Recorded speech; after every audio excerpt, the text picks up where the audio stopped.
I'm Etzion from Haifa, Israel. Today, the 22nd of February 2025. Usually we start our session with a musical piece. This time, I chose a piece which was recorded 8 years ago on the 88th birthday of the father of our conductress. We performed together at that time. It was the city of Acre or Akko, a little bit northern, 10 kilometers, 15 kilometers, so also northern of Haifa, on the way to Lebanon. They had their beautiful musical band. So we'll share a piece.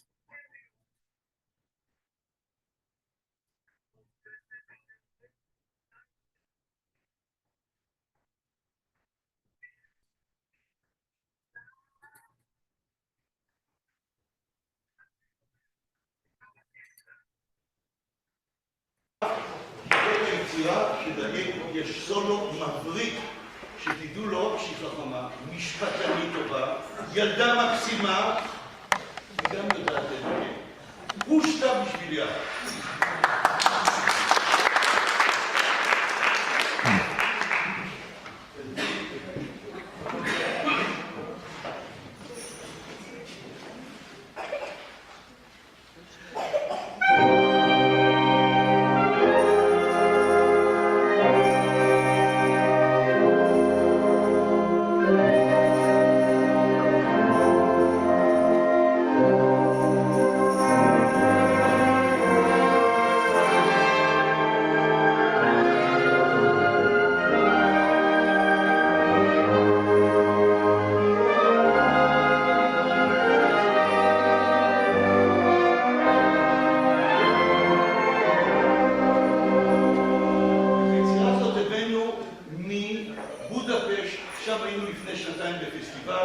משם הבאנו את היצירה, ותראו לאן זה מתפתח. בקצב הצ'רדס, 3, ואיטי ו...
This was the father of our conductors, one of the main musical figures in Israel those days.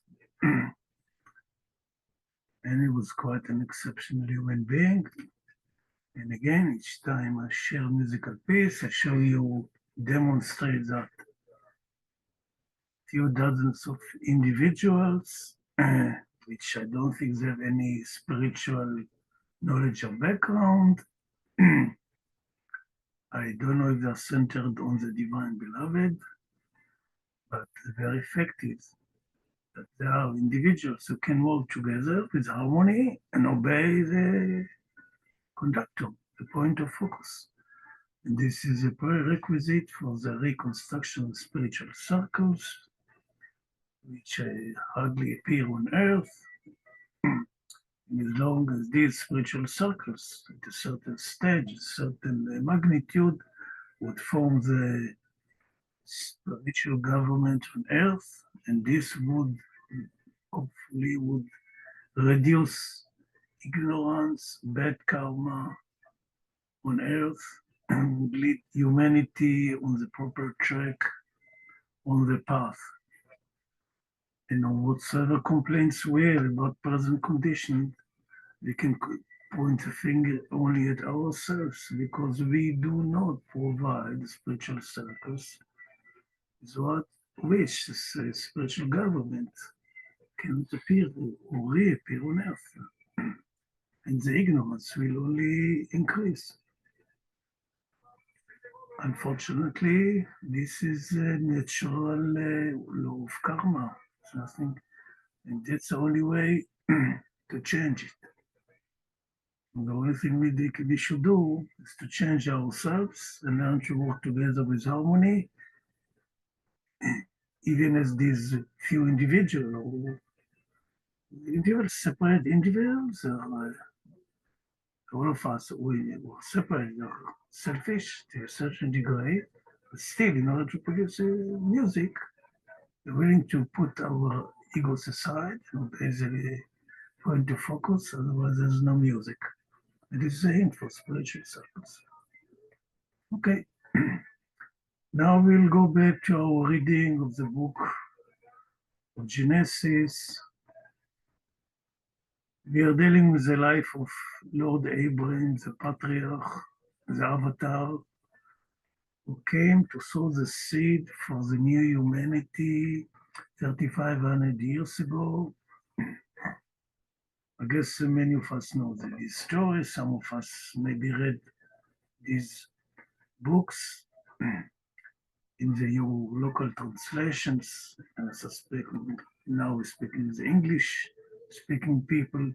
But it was a book of Moses, was translated to all the languages in the world, almost all of them.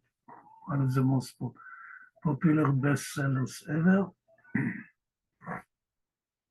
And this book is actually one of the very first versions of the theme of creation. The God Speaks, what we call today God Speaks by Meherabad. And this book of Genesis is the theme of creation, the development of spiritual states, purpose of humanity and the fall of man, spiritual people are being murdered by the physical material people, and as described, it's actually an internal process which is happening within each one of us. So I'll read a little bit and then share with you a few stories, a few pictures from Joseph, as I promised to last week.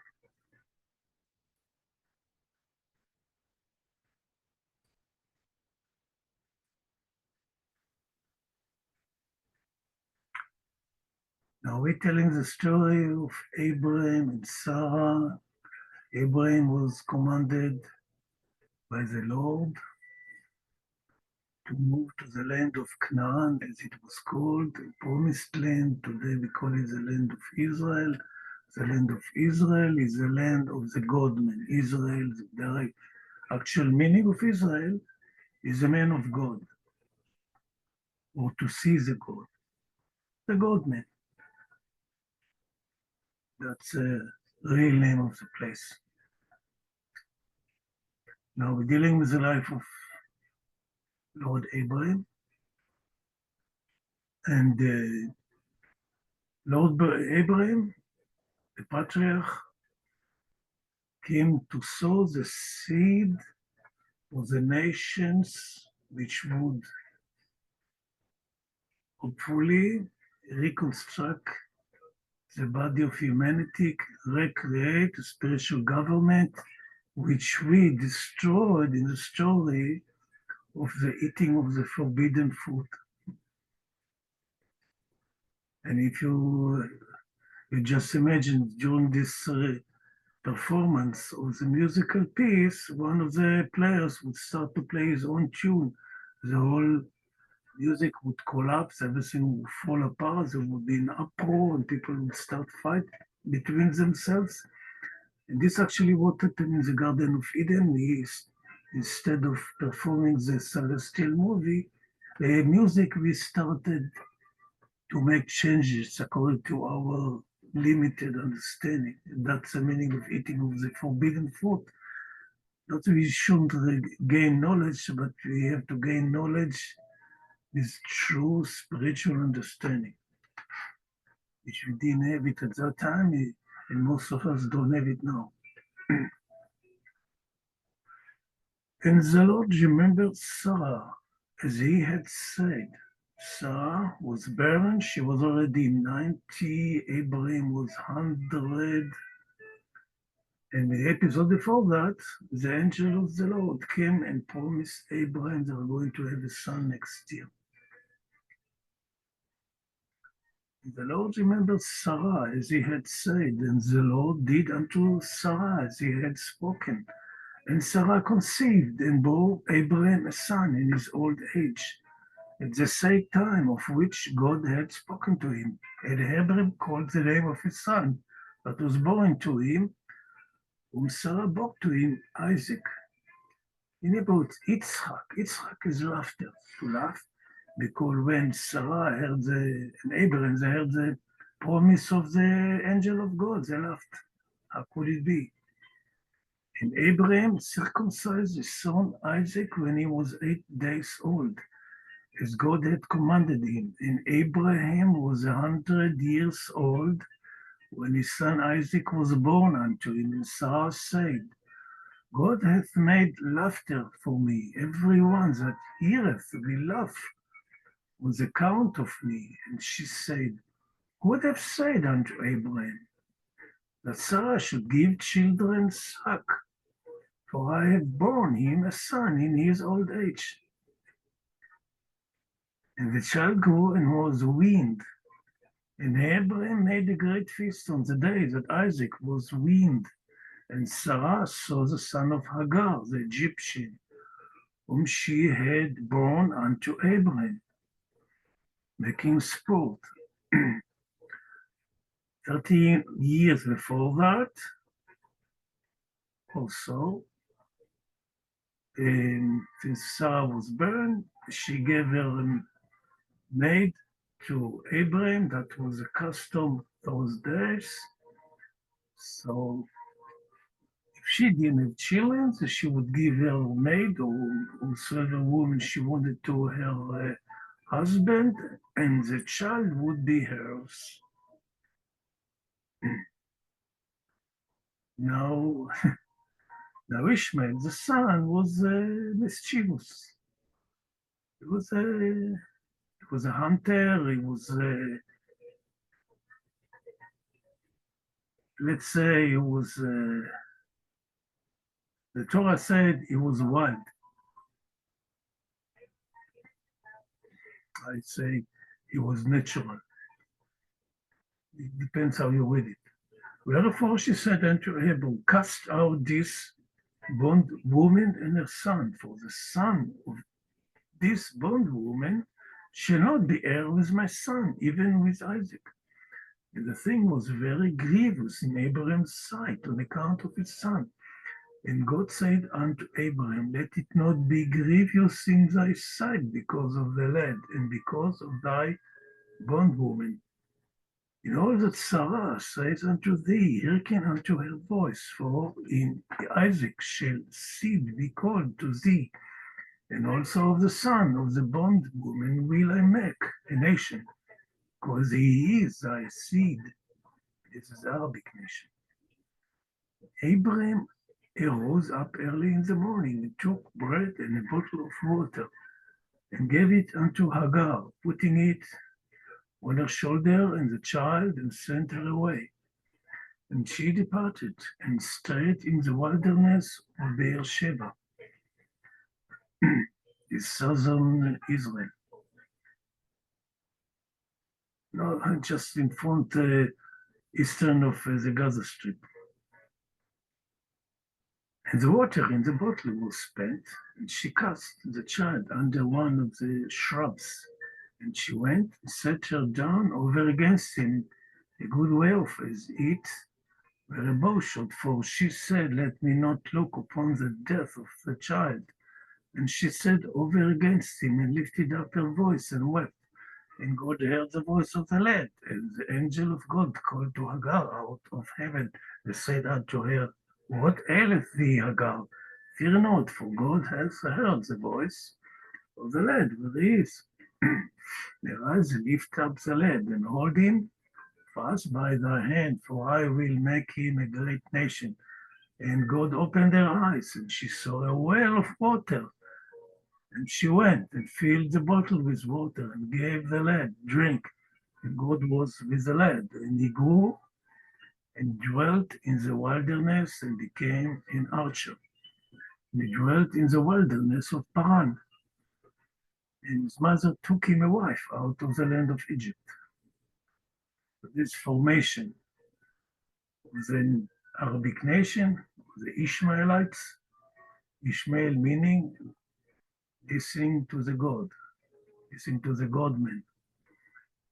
As I explained before, and I will explain it later, the Israel spoke before on Cain and Hevel. The Cain is a physical aspect, Hevel is a spiritual aspect. These two aspects are within each one of us, and you have to bring them together. And the spiritual man should be the leader, and the physical man should be the protector. The spiritual man in our book, the physical man, Cain, murders his brother Hevel, spiritual man.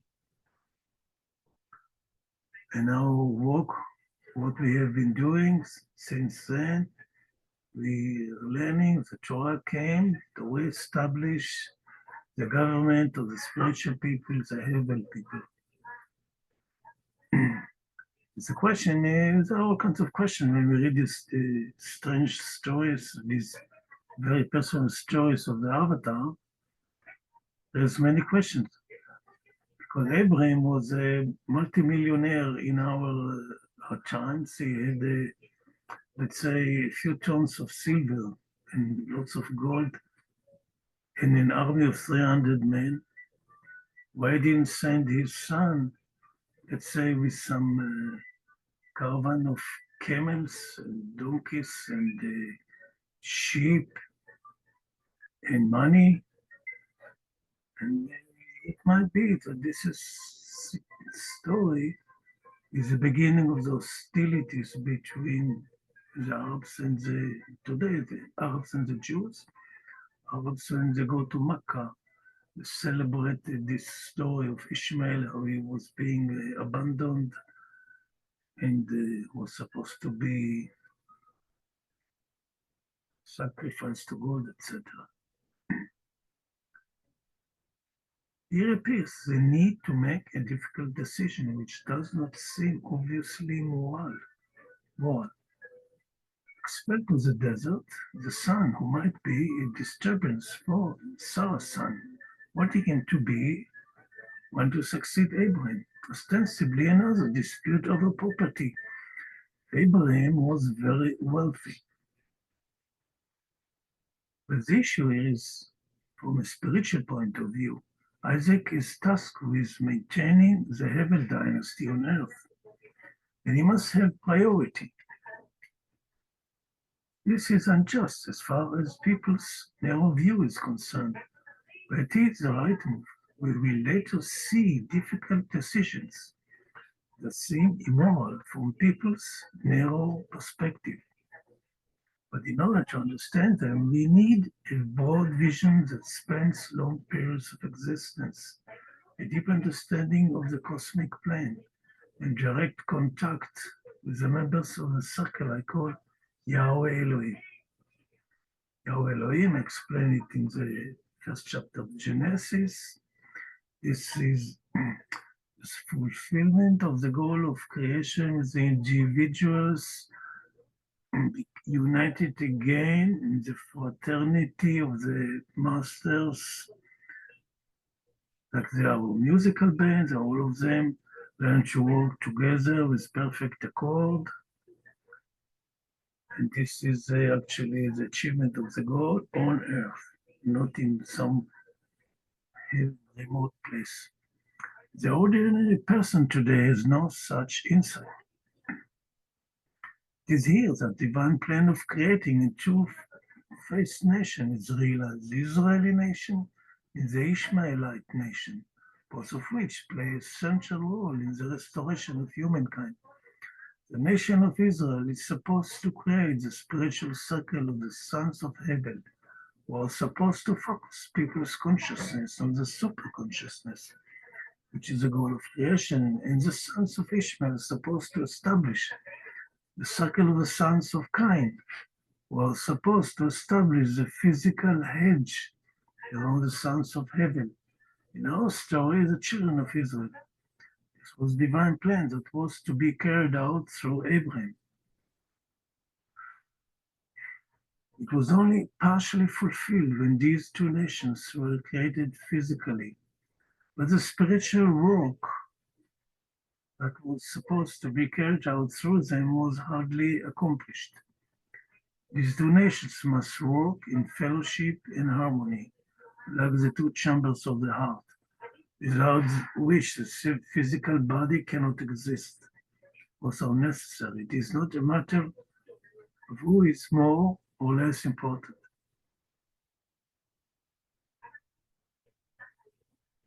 The binding of Isaac.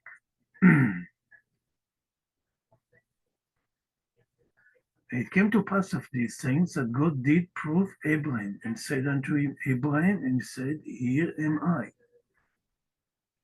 Just remember what happened in the Garden of Eden. God comes to Adam and Eve and said, Where are you? And they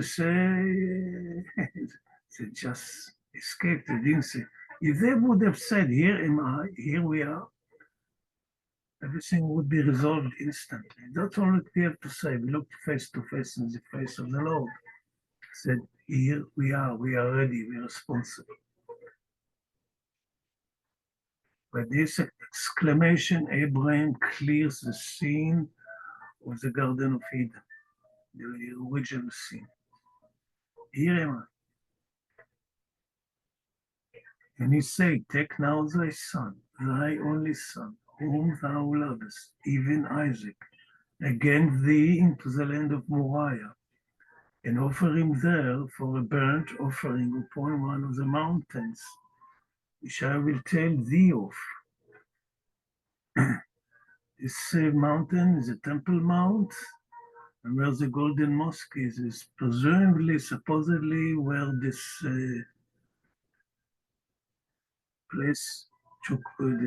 this episode took place. That's why both nations worship this hill in Jerusalem. One of the reasons. And Abraham rose early in the morning and saddled his ass, took two of his young men with him and Isaac his son, and he cleaved the wood for the burnt offering and rose up and went unto the place of which God had told him.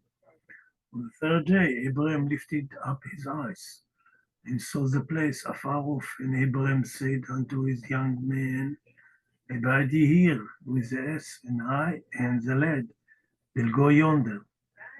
We will worship and come back to you. And Abraham took the wood of the burnt offering and laid it upon Isaac his son. And he took in his hand the fire and the knife. And they went both of them together. And Isaac spoke unto Abraham his father and said, My father. And he said, Here am I, my son. And he said, Behold the fire and the wood. But where is the lamb for a burnt offering?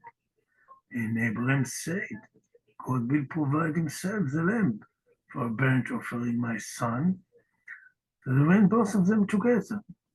And they came to the place which God had told him of. And Abraham built the altar there and laid the wood in order and bound Isaac his son and laid him on the altar upon the wood. And Abraham stretched forth his hand and took the knife to slay his son.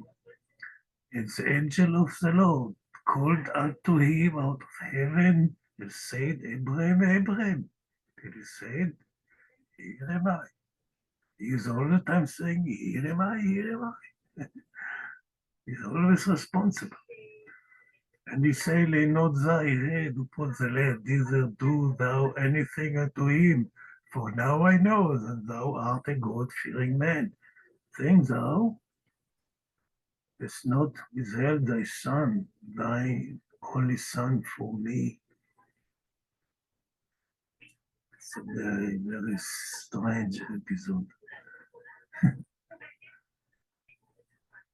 But I'm trying to bring some different view of this. And without Baba's torch, we cannot really understand it. Looks like another peculiar story. Some of the old men heard voices. And the custom of the land was to offer human sacrifices, to bring his firstborn to sacrifice to Baal, to the gods of Canaan. So is there some say that this some crazy idea of Abraham and never mind. These are people today, they hear voices, tell them to commit crime. Said, well, also Abraham heard voices, so did we. That means that I try to avoid dealing with this terrible picture painted in such vivid colors. I write down the thoughts that flow freely in my mind as they come. Sages have been pondering over these stories throughout the ages. What can be added here? I will try to look at this picture as I suggested above. These are allegories for internal processes within us. The Torah deals with the psychology of the depth. The stories of the Torah are mirrors that require personal introspection. Abraham is an inseparable member of the circle I call Yahweh Elohim. He voluntarily chose to discard his elevated status in order to help mankind that had reached the end of his path.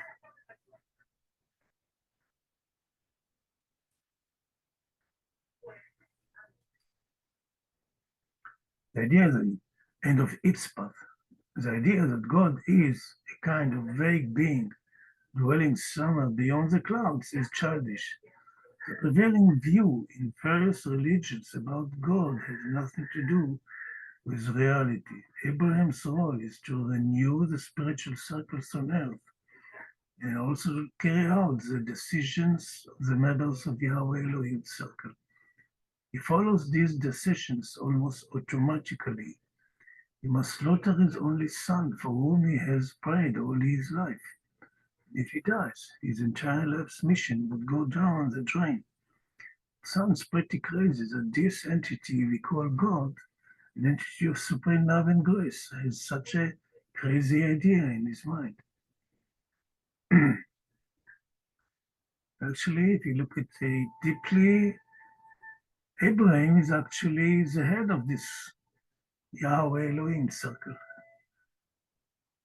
And this can bring us more sorts of concern about all this episode. Abraham does need to be tested. These instructions of God throughout the stories of the Torah often seem cold, even insane. He appears to be a ruthless, bloodthirsty entity. In fact, it is a mirror placed before us. We are the cold and bloodthirsty beings. Abraham represents the circle of Yahweh Elohim. Isaac represents the human race. The human race has sacrificed itself on the altar of worshipping the earthly sphere and is about to slaughter itself for good. The human race has been determined to commit spiritual suicide. That's what's happening here on earth, briefly. You have to look at the stories of the Torah as you look in the mirror. In the mirror, everything is actually the opposite. The right is the left, and the left is the right. God has no need to try Abraham, who is already a senior member of Yahweh Elohim's circle. The human race undergoes this trial through Isaac, who takes upon himself symbolically the fate of humanity. Now we started to understand this allegory from a spiritual point of view. Abraham's state of consciousness equivalent to the sum total of all levels of consciousness of the entire human race, conditions that humanity would work together in complete harmony, just the same as our 50 trillion cells work together with perfect accord in each body of us. Therefore, he also has the ability to balance all people's actions. When he performs the binding of Isaac, ties his only son on the altar and holds a knife with a complete determination of slaughtering Isaac. At that moment, this tremendous shock that takes place in the child's subconscious mind shatters the dark residues in Isaac's subconscious mind and prepares him for the continuation of spiritual exercise, which is impossible as long as this cache is not storage subconscious mind is not erased. So change this. Yeah. What is shaken and weakened? Isaac accepts responsibility for the human race Abraham came to save. But this is not the salvation that ordinary man expects. By virtue of his limited understanding, he strives to be happy, to live in peace, carefree, devoid of any spiritual effort. The common idea among peoples that conditions on earth, if there were a God, that everything should be lovely, there are no diseases, no worries, everyone lives happily ever after, is childish and foolish. This idea is based on ignoring the purpose of creation. But the creation cannot allow such a situation.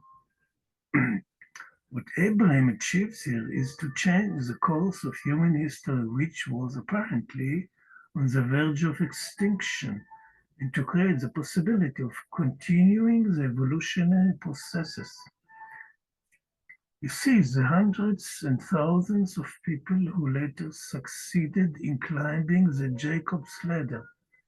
We'll discuss this later on. This is actually the spiritual path.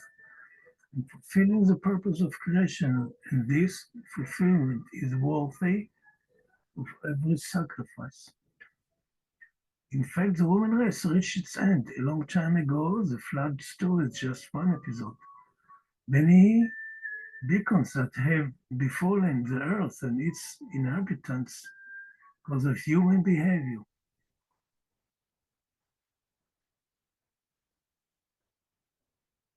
Correct the sentences later on. Many warnings that we have come to the end of our existence on Earth.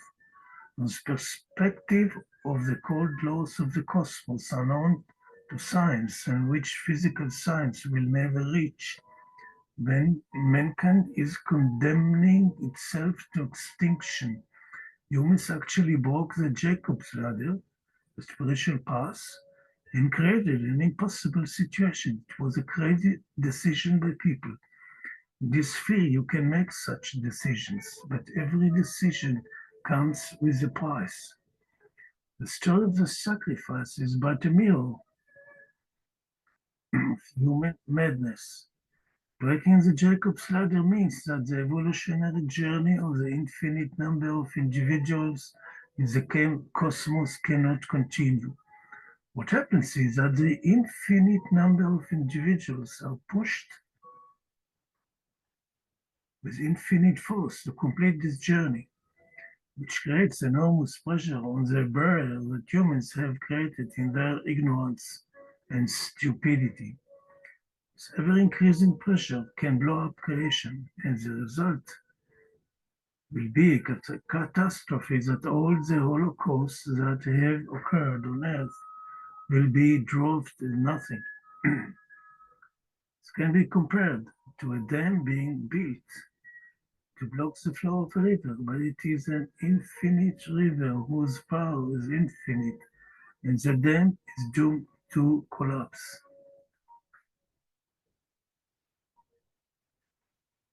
By the time I show you the drawing which I made of the cosmic engine, I'm thinking to stop here. I want to share with you a few photos which I've taken from Jerusalem, and we continue next week. Oh, it's willing.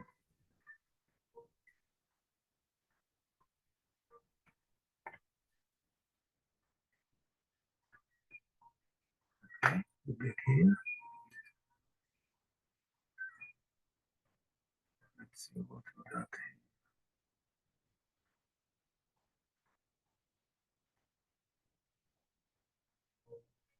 I want to show a few pictures I've taken in Jerusalem. We stayed in Jerusalem till we moved to Haifa.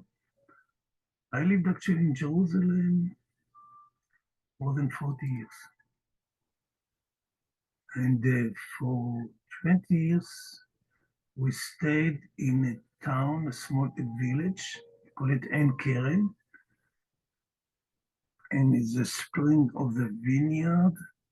And according to the Christian legends, that was the first episode of Christianity when the two pregnant mothers of Jesus and John the Baptist met there. This was a happy valley of Jerusalem. It's a bit on the westward slopes of Jerusalem. And there in this village, the magnificent village, we lived 20 years. And these are all kinds of photos I have taken from the village.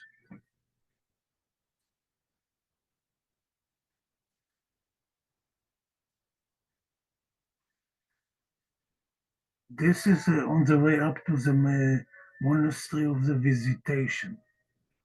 We are going to make a tour of the monastery. This is a monastery, the Visitation, in memorial of the visit of the two mothers, Jesus, Yehoshua, Rabbi Yehoshua, they call him, and John the Baptist, or Elijah. This on the older, this is also the other side of the village, and this is a memorial for the Holocaust. And this, what you can see here, is a train cab, which is one of the trains which the Germans sent people to the gas chambers. And as long as the pictures are not in a sequence, but it doesn't matter. Show the surroundings of Jerusalem.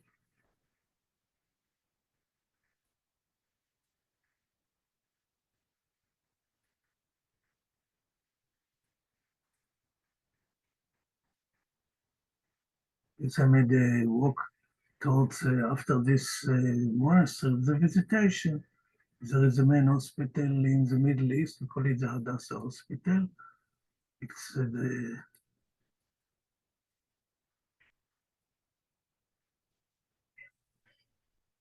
This is a village. It's down here.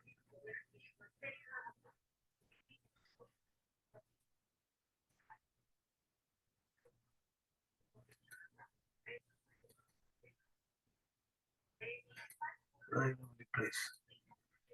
Still one of the most. This is a place with a visitation. It's up here, and for a few years I lived right under this house. This visitation we lived here for a few years. Very rare place with this magnificent view. And this is Hadassah Hospital, one of the largest in the Middle East.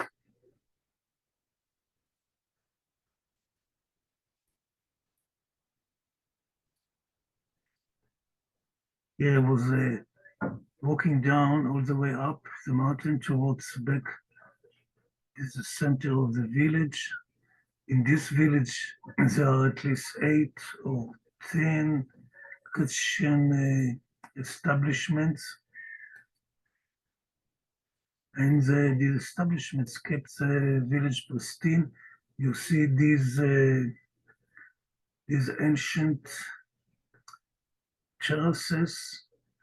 They go all the way back few thousand years ago. We don't know how many, 3, 4, 5,000 years. In order to cultivate the mountains around, you have such terraces all over the place, all over around Jerusalem. You go the fruit, barley, wheat, vines, grapes, the almond tree blossoming.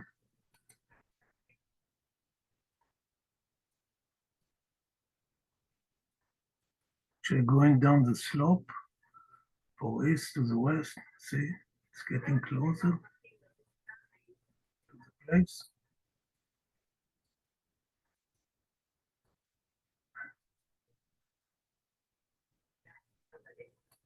This is where we lived. This was our, at that time we lived there. There are our cats.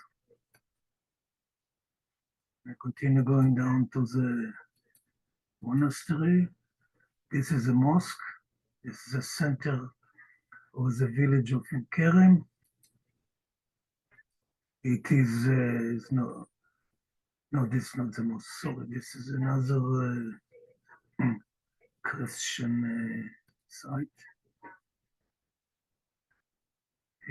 We lived in this house, and next to it, we lived in one of the houses on the way to the monastery of the visitation.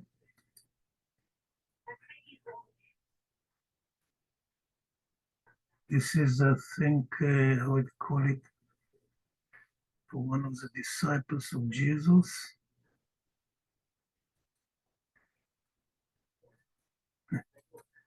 Family meeting.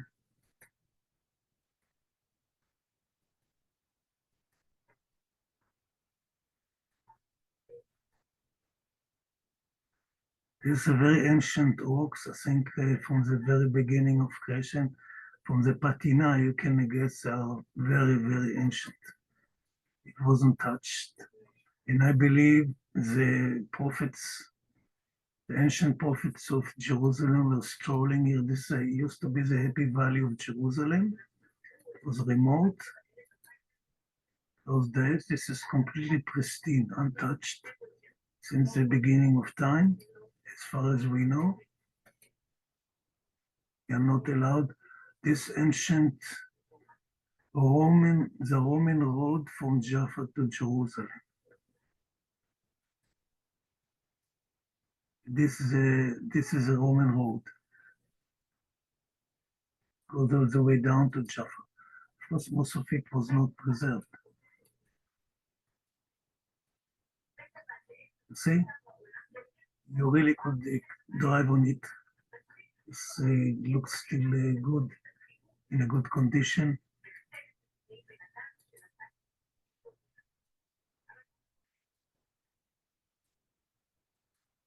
Happy Valley of Jerusalem. See all these terraces. You could clear the rocks, and between you could plant or you can do whatever you wanted, and you lived only on rainwater. These are olive tree, and the rights are black. We picked some olives. It's a very ancient cave there on the mountain. Ancient trees, totally pristine. Nobody is permitted. This wall is a pyramid of one of the Christian sanctuaries, and you can see everything, all the hills, there are terraces. Look, just imagine thousands and thousands years of building these things, these walls, all by hand. Endless time of works over thousands and thousands of years. See how old is it? I don't know. It's pristine. Nobody touched it. Pristine rocks. The time of creation, most likely.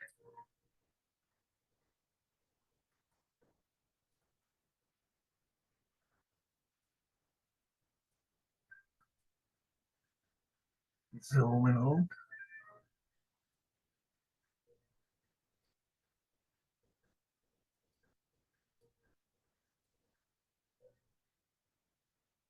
And Church of the Visitation here. This is a road to the church. This is an hospital, Hadassah of Jerusalem.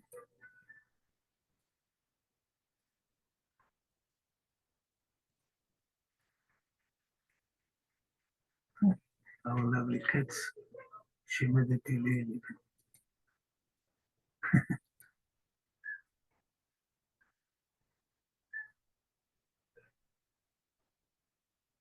This is a mosque of En Kerem. And here this is a well of Mary. This is a Mary spring. There is a constant flow all year coming from the hill above it. We were just now, you see these hills around me. Before I took these pictures, we were on the hill up here. You see this hill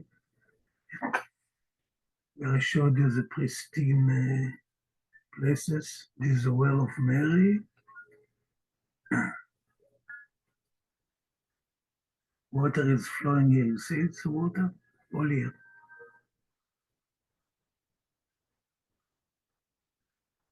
See, there is spring.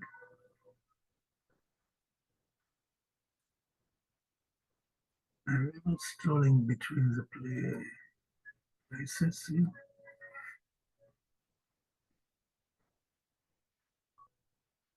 And here we lived 20 years.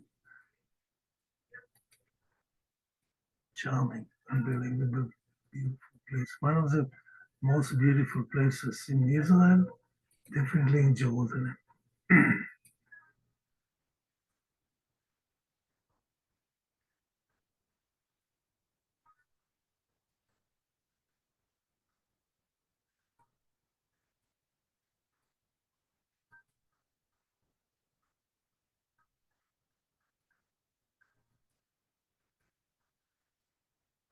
The Roman road. But of course, it doesn't go all the way down to Jaffa. It was in the, it survived only here on this hill, but down, it doesn't exist, of course, any longer.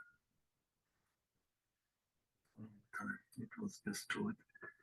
And now this is a path of the road to the visitation. This is a mosque of En Kerem.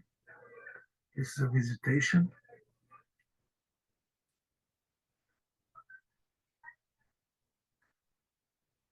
There it is. And we live down here for a few years.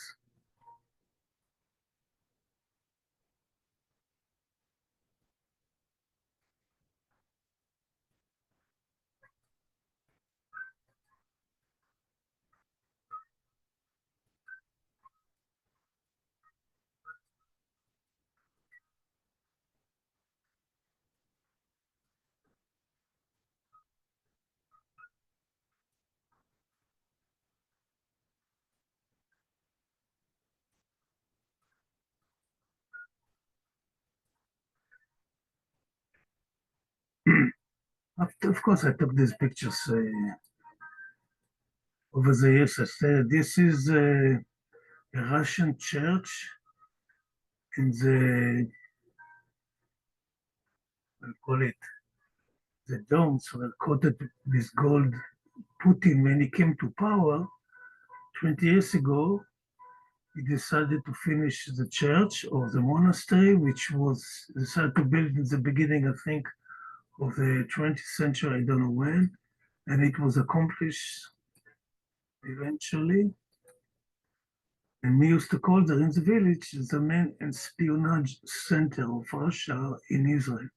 And you could look at the monks, the brothers and the sisters, you wouldn't give them much, you wouldn't consider them much as spiritual or Orthodox people.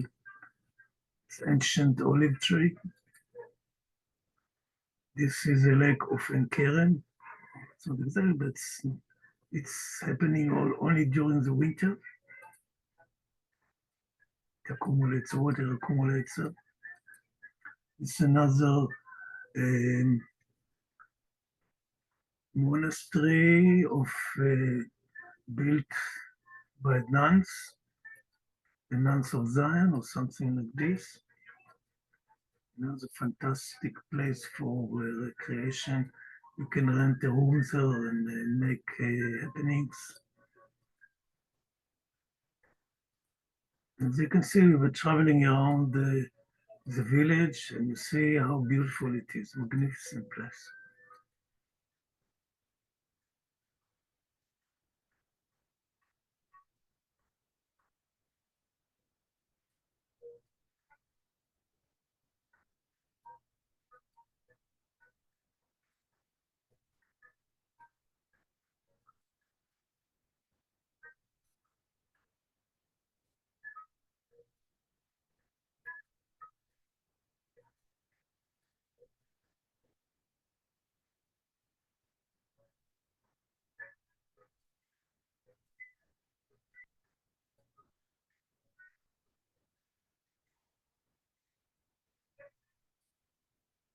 This group was touring the village with guests, and we bumped against them during our tour of the village.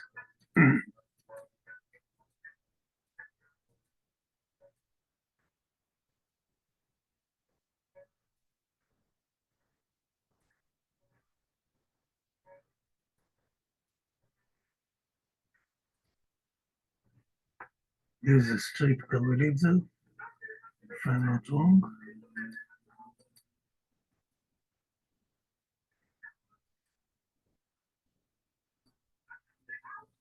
Yes. So we lived in this street for 20 years.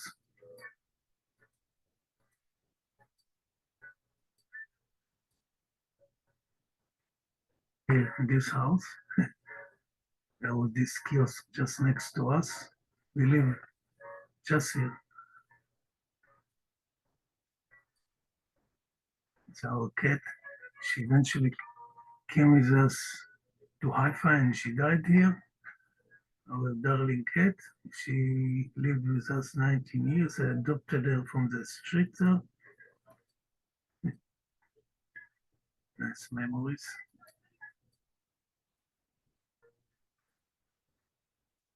These are all the pictures I'm taking from the visitation. This is an ancient, this is an ancient church. The domes are yet not covered with gold, but they are golden now.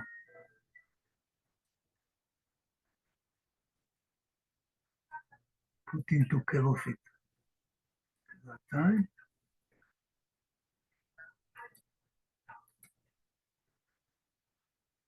In this place, we moved from the road down there, we went up here. This is just under the visitation. And here we lived about, I think, 5, 6 years in this house. And these are the steps, more than 100 steps to the church, to the monastery or church of the visitation.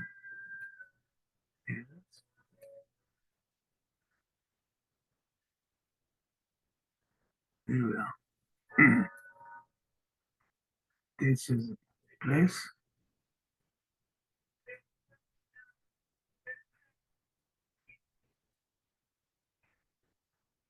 This is inside the monastery.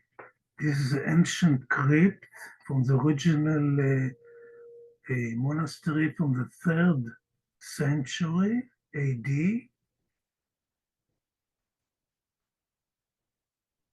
It's a well, and this is the soldiers of Herod murdering the children because Herod heard the story that the child is being born, the child will be the Messiah. So he ordered to kill all the children of Jerusalem at that time or in the neighborhood. So this Messiah will not challenge him.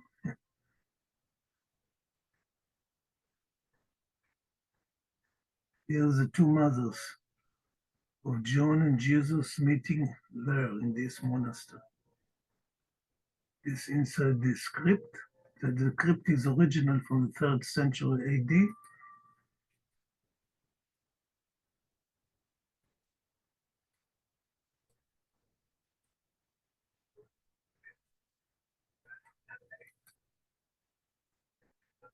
Here this is from Hosea.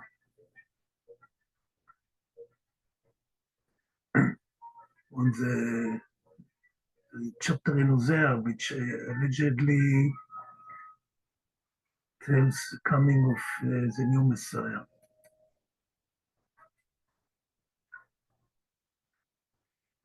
It's a very beautiful place. It was built actually during the 30s, during the 20th century, during the 30s, 100 years ago or so, more or less.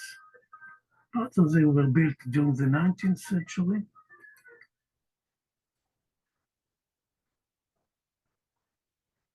This is the view from all the way down. We're going walking down now. Look at everything. We're living in a stop.